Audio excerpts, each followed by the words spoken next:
మా నాన్న దేవుడిని నమ్మలా. ఎన్నోసార్లు చెప్పా, మళ్ళీ చెప్తున్నాను. కొంతమందికి కళ్ళారా చూస్తే కానీ నమ్మకాలు కలగవు. మా అమ్మ పోడు తట్టుకోలేక చర్చికి పోయాడు.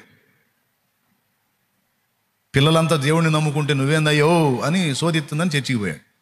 ఏ ఒప్పందంతో అంటే, నేను దమ్ము కొడతా, ఆపనంటే వస్తా. అది ఒప్పందం. సుబ్బారావు వింటున్నావా? స్తోత్రం. నేను దమ్ము కొడతా, ఆపను అంటే వస్తా. మళ్ళీ చర్చిలికి వెళ్ళిన తర్వాత ఈ మౌనుకోవాలని ముచ్చట్లు చెబితే నా వల్ల కాదు. అంటే నాకు చెప్పింది ఇట్లా అంటా. సరే ఏం కాదు పా, నీ ముందు తీసుకెళ్ళు అన్నా. తీసుకెళ్ళింది మందిరానికి మా అమ్మ. పోయి కూర్చున్నాడు. ఈ ఆరాధనకు వచ్చారంతా. పాటలు అయిపోయినాయి, మిగిలిన కార్యక్రమాలు అయిపోయినాయి. ఆరాధన. ఈ ఆరాధన సమయంలో ఆయన కొత్త కదా, ఏం అర్థమైంది? కొత్తగా చర్చికి వచ్చినోడికి ఏమైనా అర్థమైద్దా? ఇప్పుడు మీలో కొంతమంది కొత్త వాళ్ళని తీసుకొచ్చారు. కూటమి నాకు ఇంటికి పోయేటప్పుడు అడుగు, ఏం అర్థమైందిరా నీకంటే? ఏం అర్థమైంది? ఏమో కానీ మొత్తానికి బాగానే ఉంది అంటారు తప్ప ఏం చెప్పరు. బాగున్నాడు బాగుంది అంటాడు, బాగలేనాడేమో షూరి ఎట్ట కూర్చుంటున్నారు నాయన, వాడేంద్ర నాయన 2 గంటలు సాగు కొడుతున్నాడు అంటాడు. ఒక్కొక్కడు నడుములు పోయిన నాయన అంటాడు. అర్థమైనోడేమో మొత్తానికి ఏదో కొన్ని అర్థం అవుతున్నాయి కానీ పర్లా. ఏం అర్థమైందంటే ఇప్పుడేగా వచ్చింది, ఏం చెబుతాం అంటాడు. అట్లాగా ఆయన పోయి కూర్చున్నాడు పాపం. కొత్త 1 వారం 2 వారాలు 3వ వారంలో ఈ ఆరాధన సమయంలో క్లిక్ అయ్యాడు. అందరూ ఆరాధన చేసుకోవడానికి రెడీ అయ్యి సిద్ధమై దేవుణ్ణి మయంపరుస్తూ ఆరాధనలో లీనం అవుతుంటే ఈయనకేం ఆలోచన కలిగింది? బయటికి పోయి ఒక దమ్ము కొట్టొద్దాం అనుకున్నాడు.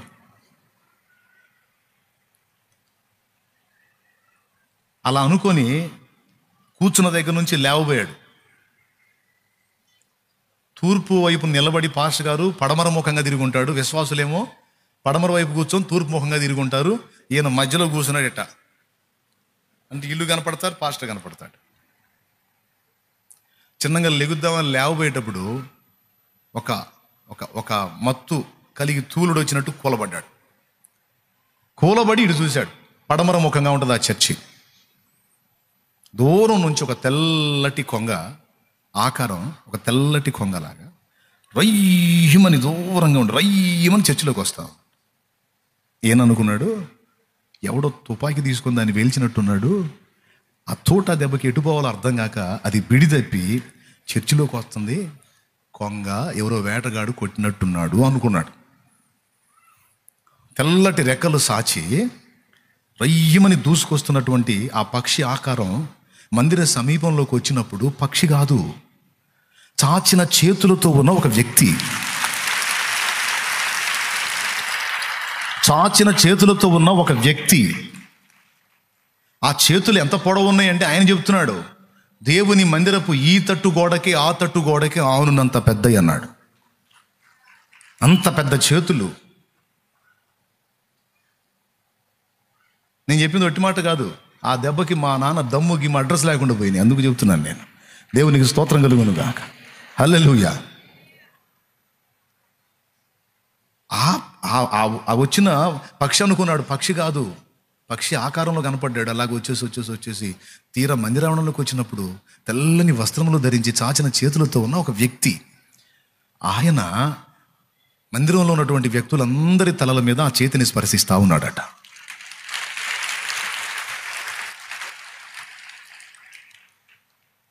ఎవరో మీరు ఊహించండి. ఎవరి ఆగమనం కోసం మనం ఆరాధిస్తున్నామో, ఎవరిని పంపమని మనం యేసయ్యని వేడుకుంటున్నామో, పరలోక తండ్రిని వేడుకుంటున్నామో ఆయనే ఆయన. యేసు మీదికి పావురాకారంతో దిగొచ్చాడు కదా. ఎప్పటికప్పుడు మనకి బలాన్ని అందించి మనల్ని బ్రతికిస్తున్న వాడెవరు? పరిశుద్ధాత్మ. ఈ భూమి మీద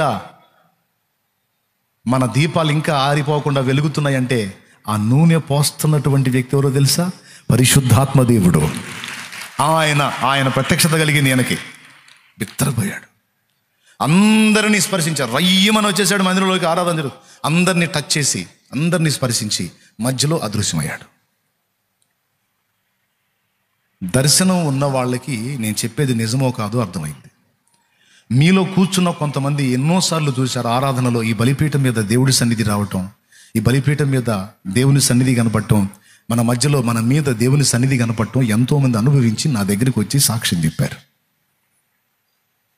నేను చెబుతున్నాను కదా, నువ్వు రోగివా, సమస్యల్లో ఉన్నావా, బంధకాల్లో ఉన్నావా, కలతలతో ఉన్నావా, కన్నీళ్లతో ఉన్నావా, ఆరాధన చేసే సమయం ప్రత్యేకమైనది.